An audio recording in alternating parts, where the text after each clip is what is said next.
Hello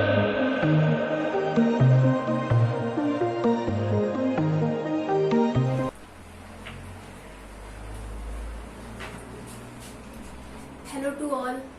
तो आज हम डिस्कस करेंगे अपनी क्लास में माइकोप्लाज्मा, जो अपना है टॉपिक प्रोकैरियोटिक सेल से ही टॉपिक आता है। ठीक है, तो हमने अपनी लास्ट क्लास में प्रोकैरियोटिक और यूकैरियोटिक सेल के डिफरेंशिएशन को देखा था। प्रोकैरियोटिक सेल में और यूकैरियोटिक सेल में क्या डिफरेंस है।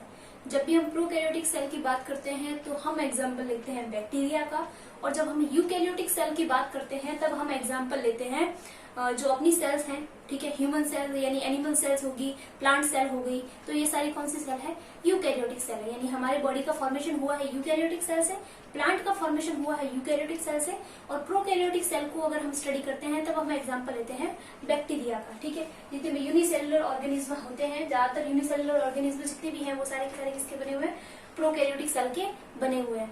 तो आज हमारा जो टॉपिक है माइकोप्लाज्मा, ये प्रोकैरियोटिक सेल का ही एक और टाइप है। प्रोकैरियोटिक सेल में ही मतलब एक और टाइप है जिसमें हम इसको जीवाणु ना कह के इसको माइकोप्लाज्मा नाम दिया गया है। इसकी जब डिस्कवरी हुई थी सबसे पहले, तो पास्चर जो थे उन्होंने एनिमल्स के अंदर एक डिजीज देखी थी जो निमोनिया जैसी डिजीज थी। उसी निमोनिया जैसी डिजीज को पास्चर ने कहा था प्लूरोनिमोनिया।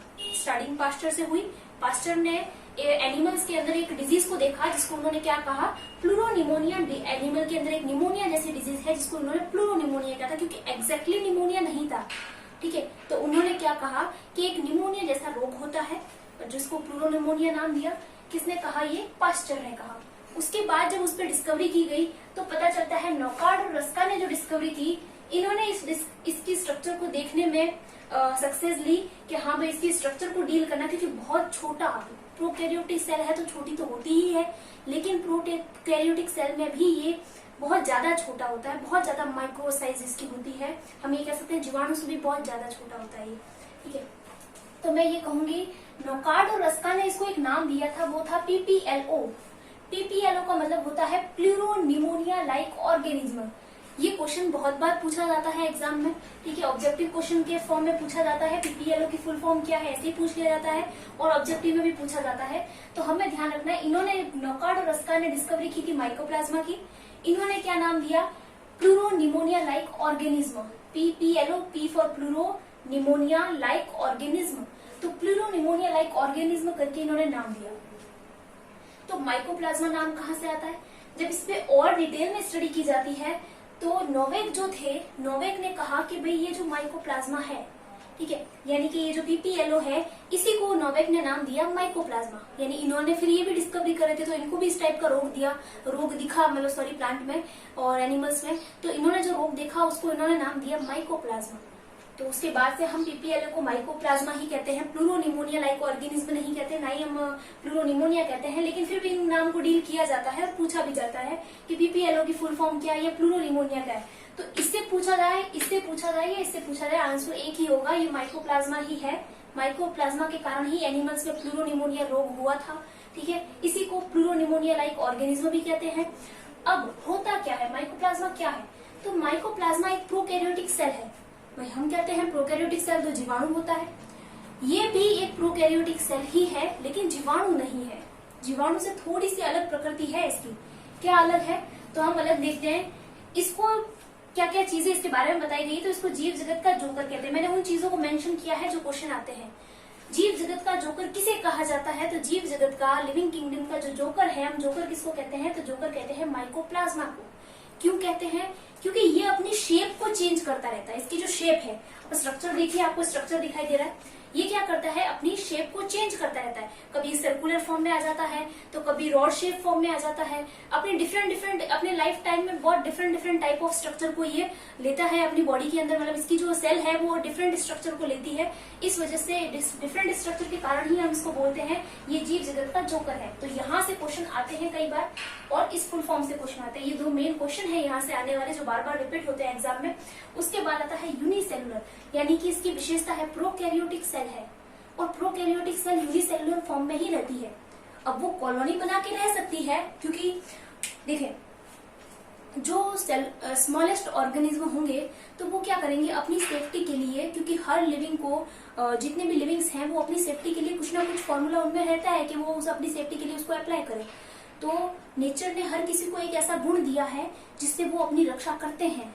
तो उसी प्रकार कुछ प्रोकैरियोटिक सेल ऐसी होती है जो क्या करती है, झुंड बना के रहती है। प्रोकैरियोटिक सेल होती तो सिंगुलर है, लेकिन बहुत सारी सेल्स आपस में झुंड बना के रहती है। जैसे कुछ बैक्टीरिया होते हैं जो कॉलोनी बना के रहते हैं, ठीक है। तो इसी प्रकार से कुछ ऐसे एनिमल्स होते हैं प्रोकैरियोटिक जो कॉलोनी बना के रहते हैं, झुंड में रहते हैं, लेकिन वो होते एक कोशिकीय। एक कॉलोनी में बहुत सारे लिविंग होते हैं, वैसे ही एक कोशिकीय से बहुत सारी एक बड़ी कॉलोनी बना के रहते हैं ताकि सुरक्षा कर सके अपने दूसरे जीवों से। तो उसी प्रकार से ये प्रोसेस इनमें रहता है। हमने कहा ये होते कैसे हैं, ये यूनिसेलुलर होते हैं, यानी कि एक कोशिकीय होते हैं। एक कोशिकीय होते हैं, साथ साथ में कैसे हैं, प्रोकैरियोटिक सेल। जैसे ही प्रोकैरियोटिक सेल का नाम आता है, आपको सीधा दिमाग में रिमाइंड हो जाना चाहिए कि हमने प्रोकैरियोटिक सेल में क्या पढ़ा था। प्रोकैरियोटिक सेल में हमने देखा था कि प्रोकैरियोटिक सेल जो होती है उसके अंदर किसी भी टाइप के सेलुलर ऑर्गेनिज्म नहीं पाए जाते सिवाय राइबोसोम को छोड़ के, और जो अपना जेनेटिक मैटर होता है डीएनए और आरएनए को छोड़कर उनके अंदर ना ही तो न्यूक्लियस होता है, वेल फॉर्म न्यूक्लियस भी नहीं होता, यानी केंद्रक नहीं होता, विकसित केंद्रक उनमें नहीं होता है। इनको कहते भी हम असीम केंद्रकीय, जिनका केंद्रक ही विकसित नहीं है, इसीलिए नाम प्रोकैरियोटिक नाम दिया गया है। तो प्रोकैरियोटिक में केंद्रक तो होता ही नहीं, विकसित बिल्कुल भी नहीं होता, डेवलप केंद्रक नहीं होता है। उसके बाद हम बोलते हैं कि ये सबसे प्राचीन कोशिकाएं हैं, क्योंकि सबसे पहले जब कोशिकाओं का निर्माण हुआ था तो इतनी अच्छी कोशिका नहीं बनी थी जिसमें केंद्रक भी हो, कोशिकांग भी हो, इतना सब कुछ नहीं था कोशिका में। बाद में यूकैरियोटिक सेल आई है। जब प्रोकैरियोटिक सेल पहले आ गई थी तो उसके अंदर इतने सब सेलुलर ऑर्गेनिज्म नहीं थे जो इम्पोर्टेंट थे, जैसे कि राइबोसोम था। तो वैसे ही जो प्रोकैरियोटिक सेल में सेलुलर ऑर्गेन थे वही यहाँ पर प्रेजेंट है, उसके अलावा कुछ भी ऐसे सेलुलर ऑर्गन प्रेजेंट नहीं है जो यूकैरियोटिक सेल में होते हैं।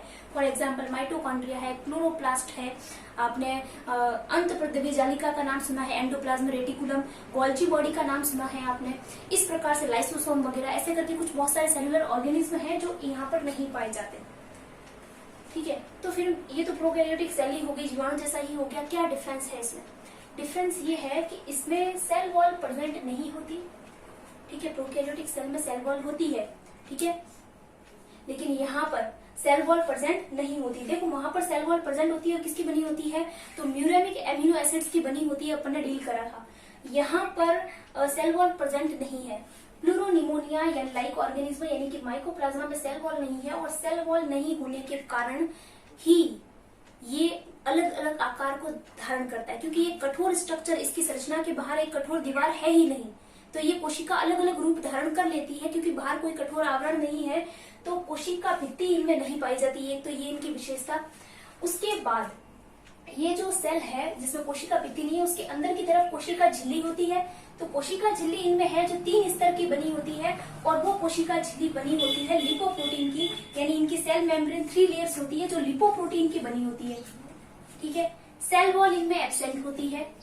होते कैसे हैं ये, तो ये नॉन मोटाइल होते हैं, यानी गति नहीं कर सकते, कुछ भी इनमें गमनांग नहीं पाए जाते। जैसे सीलिया हो गया, फ्लेजिला हो गया, जीवाणुओं में तो सीलिया फ्लेजिला प्रेजेंट थे, अपन ने देखा है, उनमें पाए जाते हैं, लेकिन यहाँ पर कोई सीलिया नहीं है, कोई फ्लेजिला नहीं है जिससे ये गति कर सके। ये भी एक डिफरेंस है इनमें और जीवाणुओं में। हेट्रोट्रॉफिक होते हैं, परजीवी होते हैं, अपना पोषण के लिए, अपने भोजन के लिए दूसरे जीवों पर निर्भर है, स्वयं अपना भोजन का निर्माण नहीं करते हैं। सड़े गले पदार्थों से पोषण लेंगे मृतोपजीवी के रूप में, और परजीवी के रूप में ये दूसरे जीवों के शरीर में रहते हैं, जैसे जंतुओं के शरीर में रहकर उनमें रोग उत्पन्न कर देते हैं। उन्हीं रोगों को, उन्हीं डिजीज को अपन बाद में डील करते हैं, पहले अपन इस चीज को देखते हैं। यहाँ पे हमने ये कहा कि ये ग्राम स्टेन नहीं होते। ग्राम स्टेन का मतलब है जब आप इनको आयोडीन से अभिरंजित करते हो, यानी आप जो इनको अभिरंजन का मतलब है रंग, इनको इनकी भित्ति जो है वो आयोडीन से अभिरंजित हो जाती है, उसको अपन डील करते हैं। जब अपन ग्राम स्टेनिंग को डील करते हैं वहां पे अपन इसको पढ़ते हैं। तो मैं ये कहना चाहती हूँ इनमें तो सेल वॉल है ही नहीं। जब सेल वॉल जो खुद स्टेन होती है वो ही नहीं है, तो सेल वॉल ही नहीं है, तो क्या ये स्टेन होंगे, ये अभिरंजित होंगे, क्या ये रंग को धारण करेंगे? नहीं करेंगे। तो जब रंग को धारण नहीं करते हैं तो इसको हम ग्राम नेगेटिव एनिमल कहते हैं। किस टाइप का एनिमल हो गया ये? ग्राम नेगेटिव एनिमल है, ठीक है। उसके बाद इसके अंदर डीएनए और आरएनए दोनों प्रेजेंट होते हैं। इसके अंदर न्यूक्लिक अम्ल होता है, और हमें पता है न्यूक्लिक अम्ल के 2 प्रकार है। एक होता है DNA deoxyribose nucleic acid, second is ribose nucleic acid RNA. इनमें डीएनए की परसेंटेज वैल्यू कम रहती है, 4% ही डीएनए फॉर्म में रहता है, और 8% जो है 8% इसमें रहता है आरएनए, ठीक है। फिर आता है राइबोसोम। राइबोसोम इनमें प्रोकैरियोटिक सेल में 70S टाइप के ही राइबोसोम होते हैं, तो ये भी एक प्रोकैरियोटिक सेल है, तो इसमें भी किस टाइप के राइबोसोम होंगे, 70S टाइप के राइबोसोम होंगे। राइबोसोम को हम प्रोटीन फैक्ट्री कहते हैं, जहां पे प्रोटीन का निर्माण होता है। तो कोशिका के अंदर जहां राइबोसोम पाया जाता है वही जगह है जहां पर प्रोटीन बनता है, इसीलिए राइबोसोम को प्रोटीन फैक्ट्री कहा जाता है। देखें, जब भी हम सेल के बारे में, जब भी इन चीजों के नाम आते हैं, सेलुलर ऑर्गन्स के नाम आते हैं, तो आप उनके फंक्शन को भी रिपीट करते जाइए। जैसे कि माइटोकॉन्ड्रिया का नाम आ जाए तो आप याद रखें कि माइटोकॉन्ड्रिया को पावर हाउस कहते हैं, क्योंकि वहां पर ऊर्जा का निर्माण होता है, श्वसन की प्रक्रिया होती है, ऊर्जा बनती है। वैसे ही राइबोसोम का नाम आए तो आप ध्यान में रखिए, राइबोसोम वो जगह है जहां पर प्रोटीन बनेगा, ट्रांसक्रिप्शन का प्रोसेस होगा, ट्रांसलेशन का प्रोसेस होगा, और ट्रांसलेशन से क्या बनेगा, प्रोटीन बनेगा। mRNA से प्रोटीन बनने का जो प्रोसेस है वो राइबोसोम पे होता है, इसीलिए राइबोसोम को प्रोटीन फैक्ट्री कहा जाता है। उसके बाद अपना आता है राइबोसोम इनमें प्रेजेंट है 70S टाइप के। फिर आता है एंटीबायोटिक इफेक्ट नहीं होता, यानी कुछ दवाएं लेते हैं तो जीवाणुओं पर प्रभाव कर जाता है, जीवाणु नष्ट हो जाते हैं। एंटीबायोटिक्स लेते हो आप, बाहर से प्रतिरक्षा तंत्र के लिए कुछ दवाइयां लेते हो, प्रतिरक्षा लेते हो बाहर से, जिससे आपके शरीर में जीवाणुओं को मार दिया जाता है। लेकिन ये एक ऐसा प्रोकैरियोटिक सेल है जिस पर बाहरी एंटीबायोटिक्स का कोई इफेक्ट नहीं होता, इस पर एंटीबायोटिक्स का इफेक्ट ही नहीं होता। इसका मतलब इससे होने वाले रोग घातक हो सकते हैं, क्योंकि ये दवाइयों से नहीं मरेगा। ठीक है, अब इससे होने वाले रोग कौन कौन से हैं, तो पहले आप इसका स्क्रीनशॉट ले लीजिए, फिर हम इसके डिजीज को पढ़ते हैं। प्लांट और एनिमल में कौन कौन सी डिजीज होती है।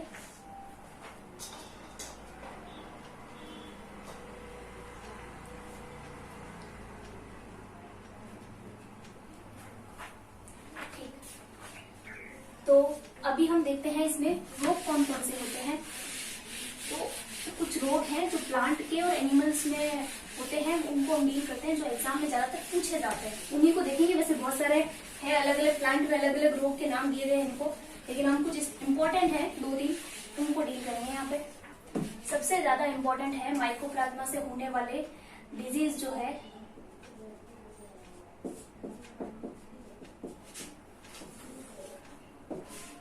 प्लांट में और एनिमल में। प्लांट में इनमें एक रोग होगा, ठीक है, प्लांट में बैंगन के अंदर, तो बैंगन का लघुपर्णी रोग होता है, बैंगन की पत्तियां छोटी हो जाती है, लघुपर्णी रोग। फिर एक रोग होता है जो इम्पोर्टेंट है, गन्ने का धारिया रोग, और जो इम्पोर्टेंट है और वो है एक कपास में होता है, हरीमा हिंदा।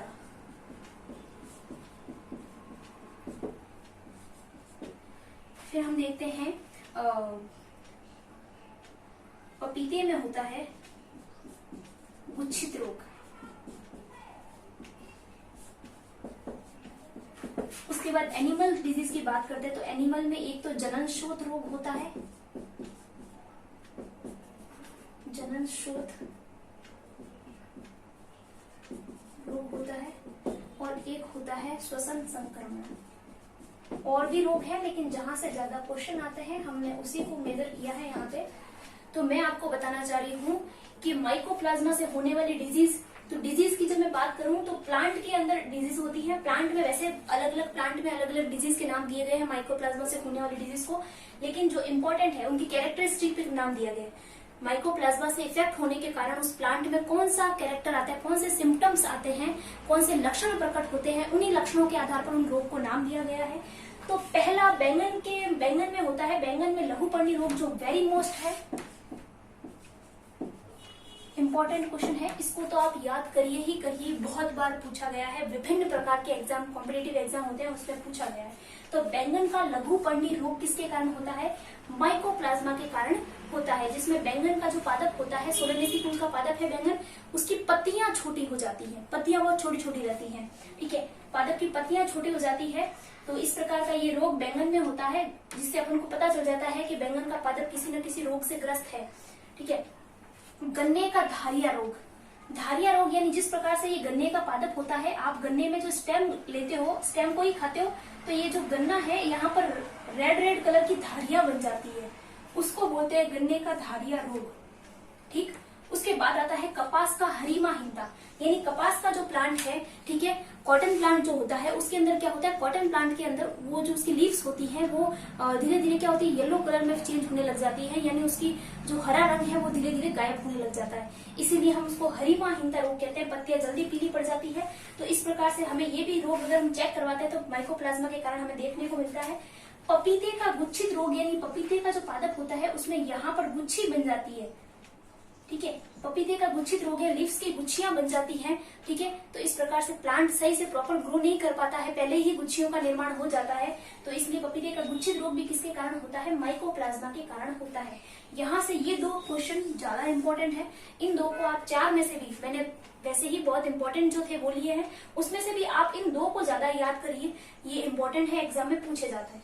एनिमल की जो डिजीज है ज्यादा बार पूछी गई नहीं है, लेकिन फिर भी ध्यान में रखिएगा, जनन स्रोत रोग होता है, यानी एनिमल के जो रिप्रोडक्टिव ऑर्गन होते हैं, ठीक है, जननांग जो होते हैं, वहां पर संक्रमण हो जाता है माइकोप्लाज्मा से और वहां पर रोग हो जाता है, जनन स्रोत रोग। और एक होता है श्वसन, रेस्पिरेशन, नाक के जरिए वो श्वसन तंत्र में चले जाते हैं, फेफड़ों में संक्रमण कर देते हैं, तो श्वसन संक्रमण भी हो जाता है माइकोप्लाज्मा के कारण। तो इस प्रकार से ये कुछ रोग थे जिसमें हमने माइकोप्लाज्मा के होने वाले रोग देखे, और इस प्रकार से हमने माइकोप्लाज्मा की स्ट्रक्चर को देखा है, जिसमें राइबोसोम है, आरएनए है, डीएनए है, और ये राइबोसोम के पार्टिकल्स दिख रहे हैं, और 3 लेयर हमको दिख रही है जिसको हमने सेल मेम्ब्रेन कहा है, जो लिपोप्रोटीन की बनी होती है। क्वेश्चन आता है माइकोप्लाज्मा की सेल मेम्ब्रेन किसकी बनी होती है, तो लिपोप्रोटीन की बनी होती है। इनमें न्यूक्लिक एसिड होता है, डीएनए और आरएनए दोनों प्रेजेंट होते हैं, और राइबोसोम प्रेजेंट होता है। इस प्रकार से एक सिंपल स्ट्रक्चर रहती है, इनकी ज्यादा कॉम्प्लिकेटेड स्ट्रक्चर है नहीं, क्योंकि प्रोकैरियोटिक सेल है और बहुत ही ज्यादा सूक्ष्म होते हैं। अगर आपसे पूछा जाए कि सबसे सूक्ष्मतम कोशिका,